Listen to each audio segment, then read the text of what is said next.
They cast the Kiowa woman into the shaft to die. She cried for mercy, but only one lone rider answered. The year is 1878, and the New Mexico sun beats down on Redemption Hollow, a forgotten speck of a town clinging to the dusty lip of the Pecos River. The air, thick with the scent of parched earth and desperation, shimmers with a heat that melts the horizon into a hazy line. This is a place where hope has long since been traded for survival, where the only promises are the next sunrise and the hunger in a man's gut. Weather-beaten shacks, their wood bleached white by relentless sun, huddled together like mourners at a grave. A mournful wind whips through the valley, carrying fine red dust that coats everything: the broken wagons, the grimy windows, the very breath in a man's lungs. In the midst of this desolate landscape rides Elias Thorne, a man who carries the weight of the land itself on his shoulders. At 35,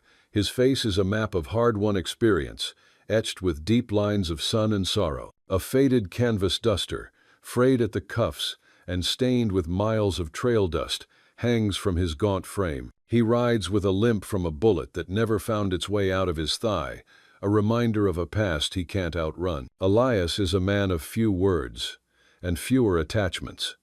He came for supplies, a sack of flour, a few cartridges, maybe some tobacco, and nothing more. He has no friends here, no one to wait for him. He is a ghost passing through a graveyard, his only companion the silent rhythm of the saddle. Just as he nears the center of the settlement, a sound slices through the oppressive quiet, a cry thin, desperate, clawing up from the earth itself, the terrified wail of a woman, raw with agony. It echoes from the old, abandoned mineshaft, long the subject of hushed warnings. Someone has been thrown down there to die. The rational choice is to keep riding, to pretend he heard nothing. But the cry rips at something buried deep, a shard of humanity he thought rusted away. Without hesitation, Elias pulls his mare to a stop, his hand moving to the worn handle of the Colt Peacemaker on his hip. The dust settled around Elias's boots as he dismounted, every creak of saddle leather too loud in the silence. He tied his horse, a stoic roan named Gideon, outside the trading post. The place smelled of stale coffee, old leather, and the sourness of unwashed men. Elias bought what he needed with few words: flour, 45 cartridges, a pouch of tobacco. The plan was simple: ride out, make camp near the dried-up creek bed, be gone before nightfall, gone before the town noticed him. Then he heard it again, at first faint, like the wind in broken boards, a voice, a plea, weak and trembling. Help! The word carried on a gust of wind. Elias froze, instincts of a hunter sharpening. He followed the sound to the abandoned mine shaft. Its frame was rotted, the winch long gone. Peering into the glare of the setting sun, he saw her, a young woman, a Kiowa by her dress and features. Her dark hair was tangled, her skin scraped raw. She lay crumpled at the bottom, one arm twisted at a wrong angle, her dress torn where the fall had caught her. Sweat streaked the dirt on her face. She looked up when his shadow cut the light, her lips whispering not to leave her. Elias's jaw tightened. He knew this townsfolk. If she was down there, someone had put her there. He didn't need to ask why. He didn't need to call others. No one would come. For a moment he hesitated. Riding on meant safety, a return to the lonely comfort of his life. She wasn't his responsibility. Every time he had stopped before, it had cost him blood and grief. His past was full of voices he hadn't saved, the memory of a small boy he failed to protect. He had sworn never to get tangled in another's fate. But something in the way she struggled to her knees, even with her arm useless, struck him. A refusal to give up, defiance in the face of death that he recognized in his own soul. He couldn't walk away. Not again. Elias pulled his rope from the saddle, tied it around a sturdy beam, and lowered it. His voice carried down, steady and controlled. Take hold. Use your good arm. She blinked up at him, uncertain if she could trust a stranger, a white man. Fear crossed her face, but she had no choice. Her trembling fingers closed around the rope. Elias braced his boots and hauled back, every muscle straining. The rope creaked, grit tore at her palms, and she gasped with each pull. His shoulder burned, his thighs screamed, but he didn't stop. Inch by inch she rose, scraping stone, twisting with pain. When her hand finally cleared the rim, Elias grabbed her wrist and hauled her onto solid ground. She collapsed against him, breathing hard, her dress in tatters. Her cleavage showed where the fabric had ripped, and she pulled it together quickly, eyes flashing with shame.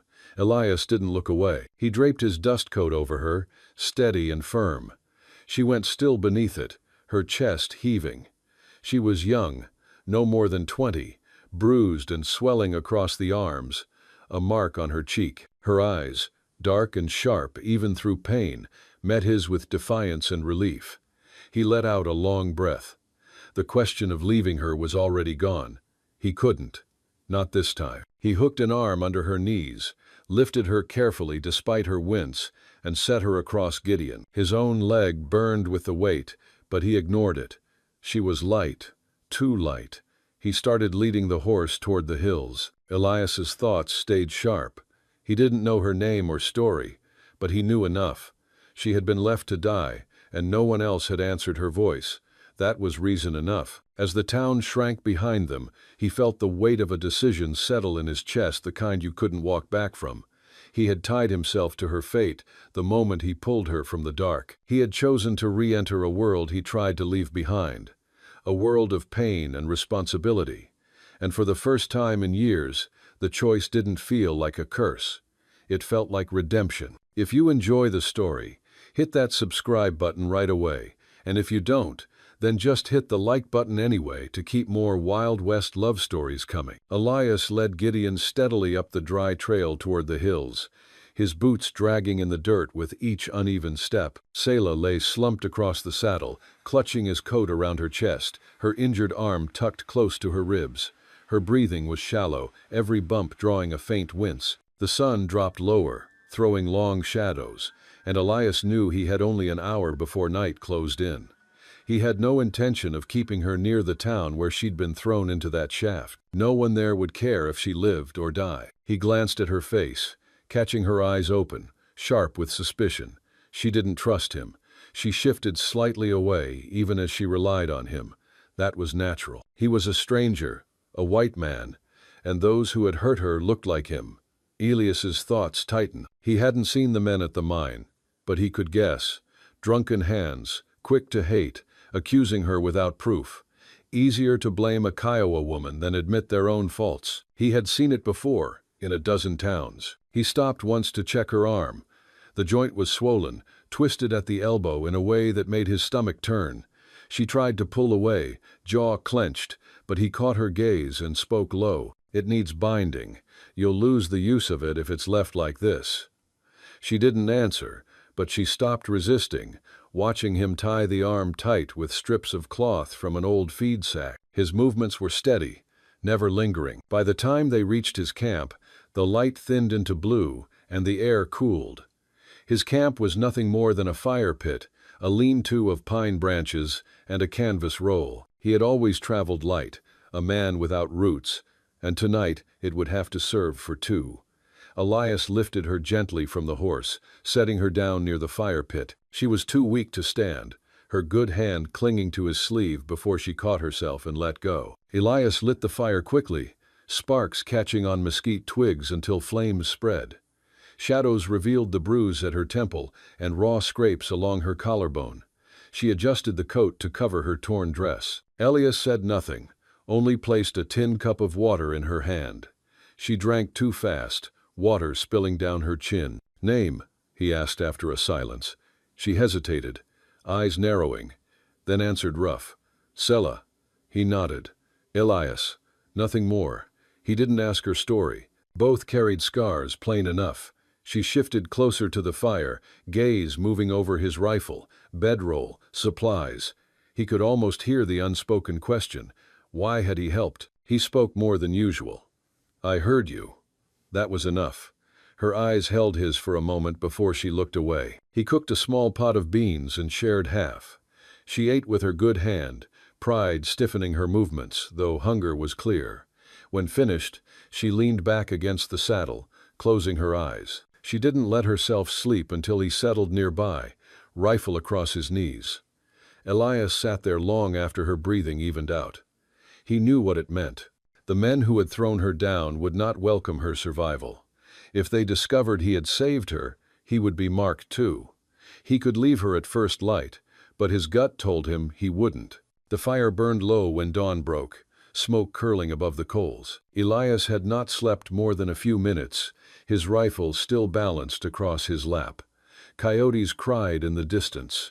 When he turned to check, Selah lay under his coat, chest rising steady. She looked younger in sleep, suspicion gone. Elias stood slowly, testing his leg before putting weight on it.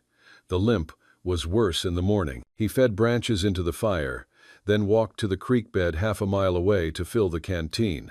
He moved quickly, knowing she shouldn't be left alone long. If men followed the tracks, she would be vulnerable. When he returned, she was awake, sitting upright, clutching his coat. Her eyes tracked him the whole way, tense until she saw it was him. Elias noted the look fear sharpened into readiness. She was prepared to run or fight even in her state. He crouched by the fire, poured water into a tin, and passed it to her. She drank slowly this time. He noticed her arm again, the swelling worse. The cloth he had tied held, but it wouldn't last. He needed a proper splint. "Keep it still," Elias said. "Can't risk it healing wrong." Her gaze didn't leave him. "Why help me?" Her voice was quiet but weighty. Elias hesitated. He could have brushed it aside, but she deserved more than silence. "Because I've heard voices before and didn't answer, couldn't live with that again." He kept his eyes on the fire. She studied him, then gave a single nod. No thanks, no softening, but she let it rest. He worked on a splint, cutting branches to size and binding them with strips from his bedroll. When he touched her arm again, she flinched, biting back a sound. "Hold still," he said, not unkindly, and she did. His hands were steady, practiced from years of tending wounds. When he finished, he saw sweat on her brow, but also relief. She tested it carefully, then eased.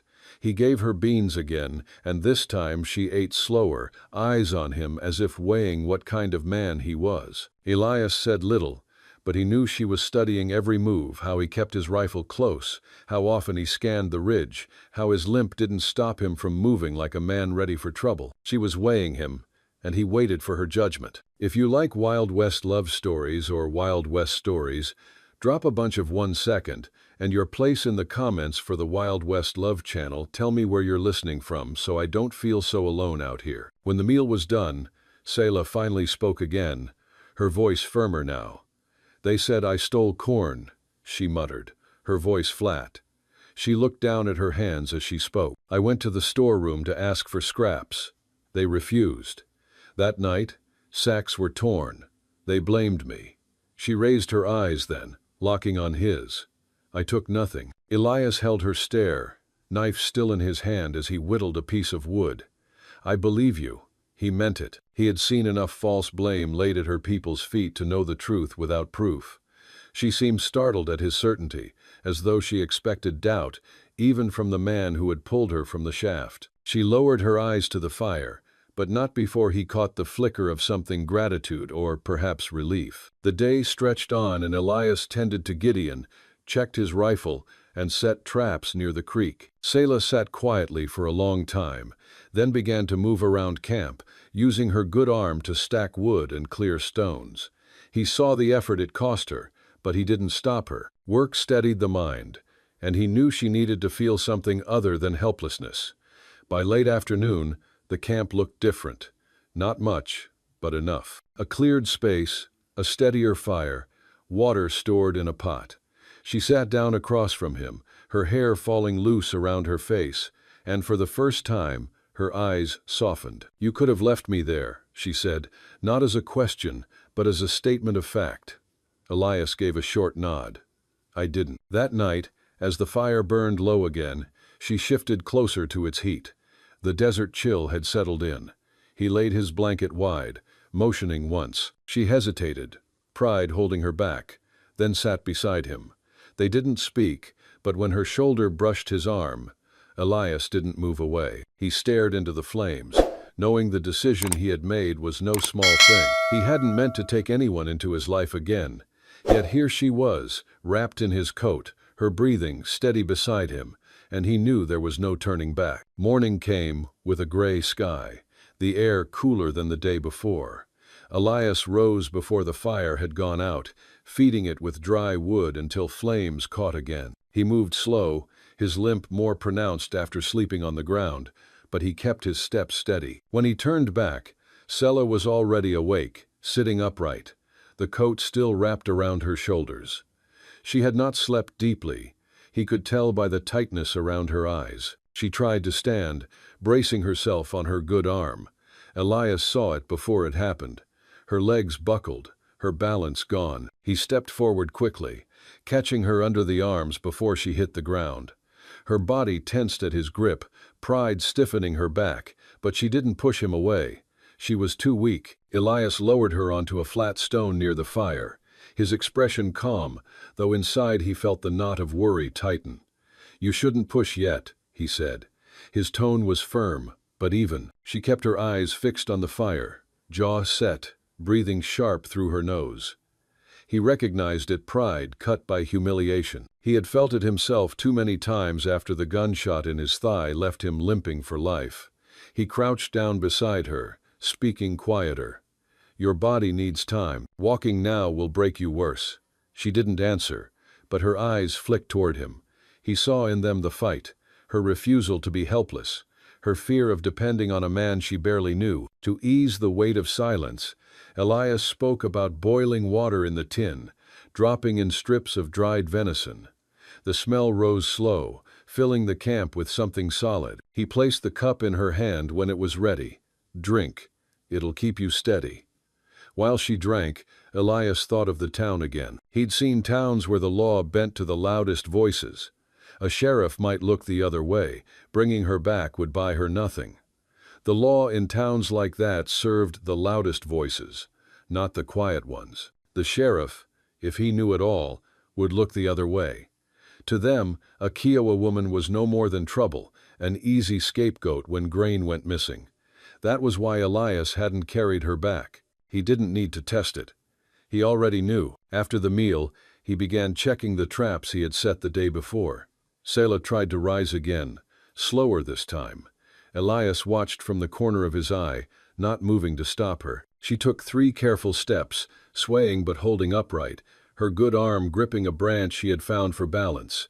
She stood there a long moment, breathing hard, then lowered herself back to sit. Elias returned with a rabbit from the traps, setting it down near the fire without comment. Her small effort to walk had told him what he needed. She wasn't giving up. His tone didn't waver. She searched his face as if testing for a crack, some sign of doubt. She found none. She looked away quickly, but he caught the faint shift in her shoulders, the smallest easing of tension. As the day warmed, Elias showed her how to keep the splint steady, how to hold her arm against her side when she walked. She listened, her eyes following every move. At midday, when he poured water over the cloth to cool the swelling, his fingers brushed against her skin. She flinched at the touch, not from pain, but from something else. He didn't pull back, only steadied the cloth and tied it tighter. Her breathing caught, then smoothed. By evening, the camp carried a new rhythm. She fetched wood with her good hand, awkward but determined. While Elias cooked, he caught her glancing at him now and then, studying the scar on his cheek, the limp when he shifted weight, the quiet way he moved. She was measuring him, he realized, deciding if he was truly different from the men who had left her to die. When the fire dimmed that night, the cold pressed in again. Elias laid out his blanket as before. She hesitated longer this time, pride fighting need, but finally lowered herself onto the blanket beside him. Her shoulder brushed his arm once more. Neither moved away. She pulled the coat tighter, and Elias kept his eyes on the fire, though he felt the warmth of her leaning close. The thought crossed his mind too. Would he leave her once she could stand, once her strength returned? But he felt the answer settle in him with more certainty than he liked. He had carried her from the shaft. He had bound her wound. And now, sitting shoulder to shoulder in silence, He knew leaving was no longer a choice he would make. "Hey there, friend, take a moment and get yourself a full glass of water. It's easy to forget, but staying hydrated is crucial for your health. Also, if you've been sitting for a while, do a quick lap around the room and give your eyes a break from the screen. Your body will thank you." The next morning broke clear. The sky washed pale blue as the desert cooled from the night. Elias stirred the fire back to life with practiced movements, his shoulders rolling stiff from sleep. He had gotten used to waking to nothing but silence. But now there was another sound, her steady breathing, a faint cough, the rustle of cloth as she shifted beneath his coat. Selah sat up slowly, her hair tangled and dark around her face, her injured arm cradled close. The tension was still there, a thin line across her brow, but it was less pronounced. Elias passed her a tin cup of water, then bread softened in the broth from last night's rabbit. She ate carefully, trying to use both hands out of habit before realizing again that she could not. He noticed the flicker of frustration, the set of her jaw, as she forced herself to continue with only her good hand. To ease her pride, he didn't comment, just cut his own bread one-handed, showing her it could be done without shame. She caught him doing it, her eyes narrowing, but she said nothing. When the meal was done, she stood again, steadier than the day before, though her steps were slow. Elias followed her movements with a careful eye. She went to the creek, filled the pot, and carried it back against her hip. The water sloshed, wetting her dress, but she did not falter. Elias felt something shift watching her, the way she fought against her weakness, the way she refused to stay seated when her body begged her to. Later, while he mended the strap of his saddle, she came to sit across from him, her gaze fixed on his hands, rough and scarred, threading leather with precise motions. After a long silence, she spoke. "You were soldier?" He paused, then gave a slow nod. "Scout. Army, years back." His voice was flat, not inviting questions, but her eyes pressed for more. "You kill?" she asked quietly, not with accusation, but with blunt curiosity. Elias tightened the strap and looked at her directly. "Yes, too many." The words came out low, heavy with memory. She didn't look away, only studied him with the same steady gaze she had held at the fire. Then she nodded once, as if the answer explained something she had already suspected. She did not ask again. She reached for his sleeve suddenly, holding the edge where it had torn near the shoulder. With her good hand, she pulled a needle and thread from the small pouch at her waist. He hadn't noticed it before, tucked beneath the folds of her dress.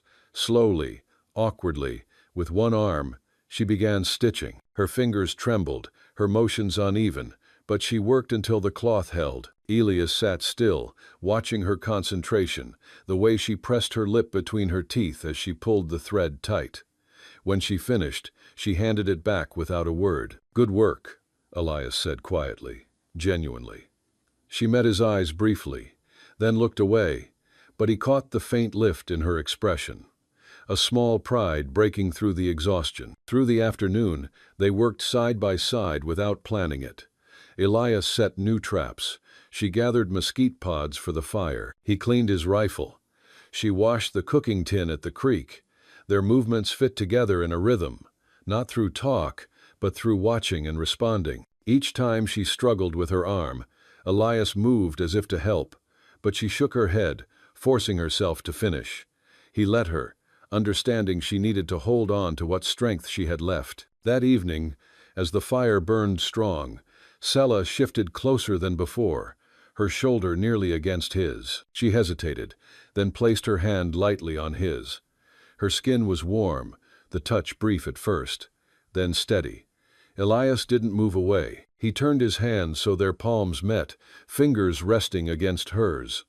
The silence between them carried more than words could. She leaned against him after, her head resting against his chest. For the first time, Elias allowed himself to breathe deep, feeling the weight of another person pressed to him, not in battle, not in grief, but in quiet trust. His mind flicked back to the shaft, to the moment he had almost walked away. He knew now he never could have. As the night settled and her breathing slowed against him, Elias realized the camp no longer felt like a place for just one man. Her presence had changed it. And though no promises had been spoken, he felt the truth settle heavy and certain. He had tied his life to hers the moment he pulled her from the dark. The night stretched long, the fire burning down to embers, the desert wind carrying grit across the camp. Elias lay with his back to the saddle, Selah leaning against him, her breathing light and steady. He had grown used to silence.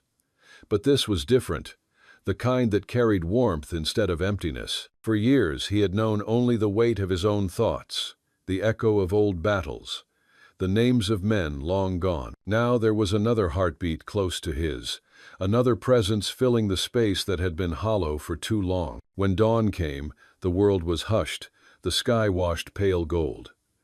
Elias rose quietly, not to wake her, and stoked the fire until it caught again. He boiled water for coffee, the bitter smell filling the camp.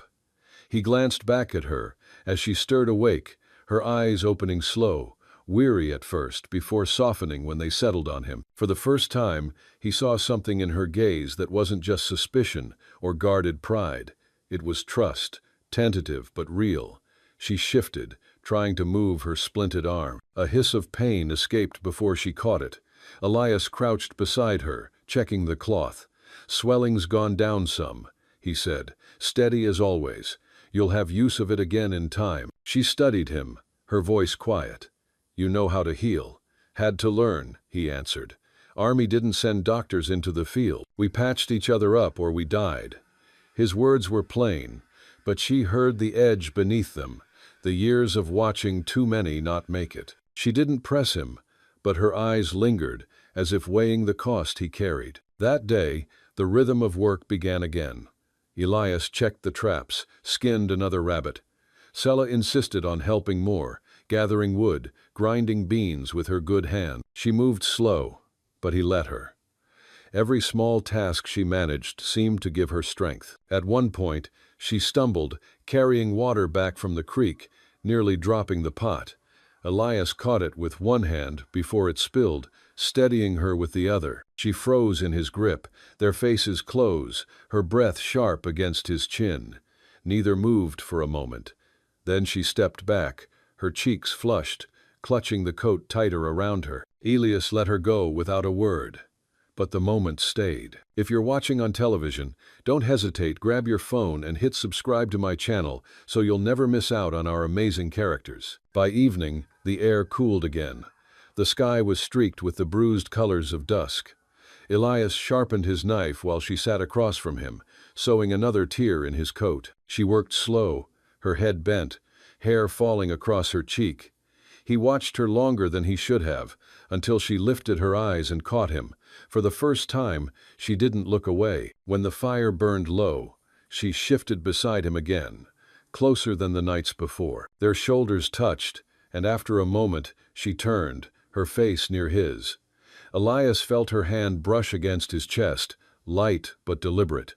His breath caught, though he held his composure. Her eyes searched his, asking without words if she was safe to cross this line. Elias, scarred by years of silence, found himself answering not with speech but with action. He lowered his head, his lips meeting hers. The kiss was cautious at first, the firelight casting their faces in a sharp glow. She pressed into him, her good hand resting against his jaw. Elias held her carefully, steadying her as though afraid she might break. When they parted, her forehead rested against his, her breath quick, her eyes closed. For the first time since he had pulled her from the shaft, he saw her without fear. Elias sat back slowly, his voice low, the words rough. "I won't take what's not freely given." She opened her eyes then, meeting his with a clarity that cut through the night. "I stay because I choose," she whispered. Her words were heavy with meaning, and Elias felt them settle deep, heavier than any vow.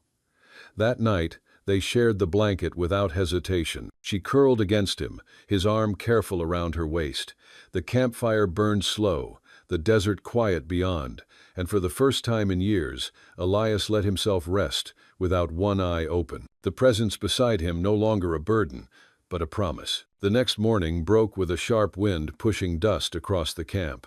Elias rose early, moving quietly to check the traps near the creek. His body felt lighter than it had in months. though he would never admit it aloud.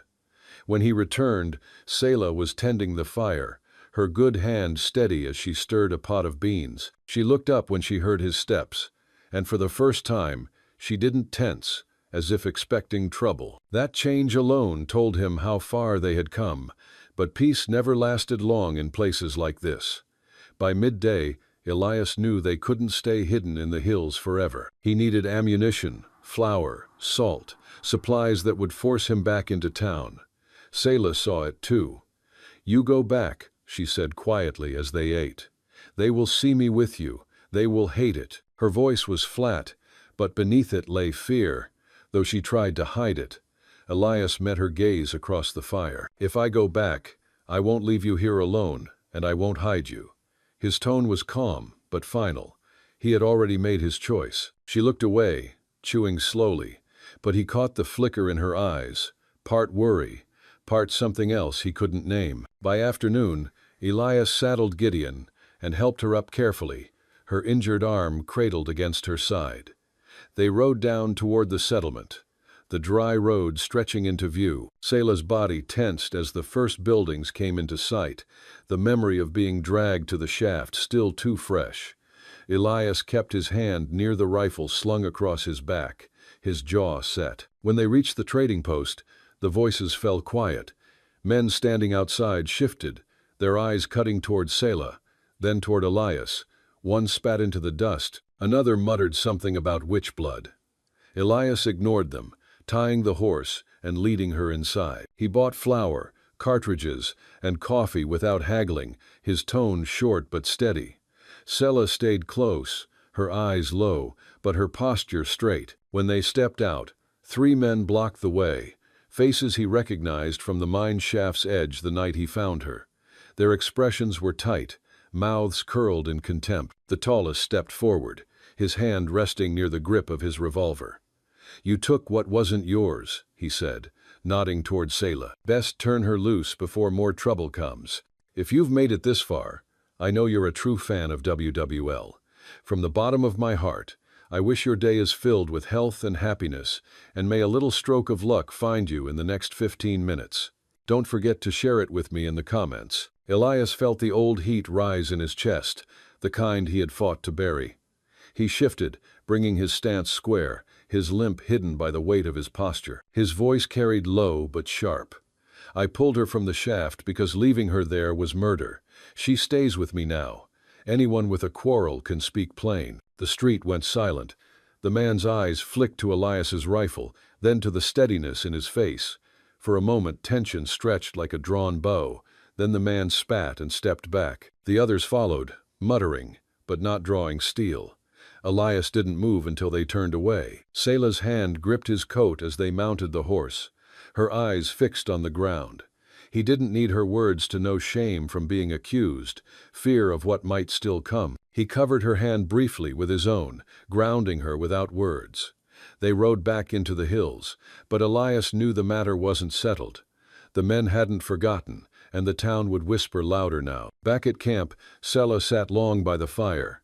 Finally, she lifted her eyes. "You risked your life," she said softly. Her tone carried confusion, maybe gratitude. Elias answered with the only truth he had. "I don't walk away. Not from you." That night, she shifted closer under the blanket, her body pressed against his. Elias felt the weight of what had begun not a passing choice, but a bond tested against others' judgment. The night after their return was restless. Elias sat awake, firelight cutting across his face as Selah slept against his chest. He listened to every sound, the crack of branches, a coyote's cry, the faint whistle of wind. The men from town would not forget. Sooner or later, they would test him again. The thought stayed with him, but so did the memory of her hand gripping his coat in front of all. At dawn, Selah stirred, wincing as she shifted her arm. The swelling had eased slightly, but pain remained. Elias helped her rewrap the splint, his hands deliberate. She watched him closely, caught between gratitude and discomfort. "It's healing. You'll have strength back in time," he said. She nodded, lips pressed tight. That morning she asked, "Why do you live alone?" Genuine curiosity, not suspicion. Elias paused, the question cutting deeper than expected. Because I buried everyone I cared for. A wife, a child. Easier to keep to myself than watch more die. His words came out raw, stripped of anything but fact. Selah looked at him a long time. You saved me, she said, so maybe not easier anymore. Her words were simple but lodged in him deeper than anything had in years. That afternoon rain clouds gathered low. Elias pulled canvas across the lean-to while Selah steadied the fire. They worked side by side, smooth, no orders needed. When the rain broke, they sheltered together, drops striking hard against canvas. Selah sat close, damp air curling strands of her hair against her cheek. Elias brushed one away. She didn't flinch. Her hand found his, curling slowly around his rough palm. When she leaned toward him, Elias met her halfway. Their kiss was firm, searching. When she pulled back, her eyes held his with certainty. I'm not afraid when I am with you, she whispered. He drew her against him, arms steady, careful of her injury.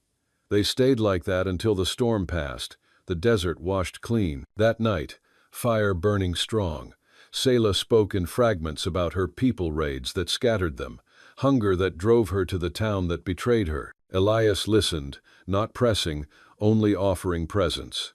When she faltered, he rested his hand over hers. Under the blanket they now shared, their closeness deepened. Her hand traced the scar at his chest, her breath warm. He held her carefully, with respect more than hesitation. For years Elias had thought himself hollow, surviving only because his body refused to quit. Now, with her against him, he felt something new, belonging. The storm outside had passed, but he knew the one beyond camp still waited. And when it came, he would meet it, not alone. The morning after was crisp, the desert sky wide and pale. Elias rose early, checking traps and saddling Gideon. A quiet certainty filled him the time for drifting was past. Selah sat near the fire, wrapping his coat tighter. She watched him, reading his intent before he spoke. They won't leave this alone, Elias said evenly. If they see you alive with me, they'll push harder. Selah's jaw tightened, but she didn't look away. Then we faced them. Her voice was steady. Elias studied her, then gave a single nod. By midday, they rode back toward town, dust rising behind Gideon's hooves. Elias carried his rifle slung but ready, revolver heavy at his side. Selah rode in front, wrapped in his coat, her back straight despite her arm. Heads turned as they entered the main road. Whispers followed, the Kiowa woman alive, the quiet scout bringing her in plain sight. The same three men stood outside the saloon. One stepped forward, spitting into the dust. We told you to turn her loose. Elias dismounted slow and measured, his limp hidden by steadiness. His voice cut the silence. She stays with me. You try to take her again. You answer to me. The man's hand twitched toward his pistol, but Elias was faster. His revolver cleared before the other's fingers touched leather. The street froze. Elias's voice stayed level. You've shown what kind of men you are. Leave her be, or next time I won't stop at words. The crowd held still. Finally, the man's eyes faltered. He stepped back, muttering, but didn't draw steel. The others followed, bravado broken.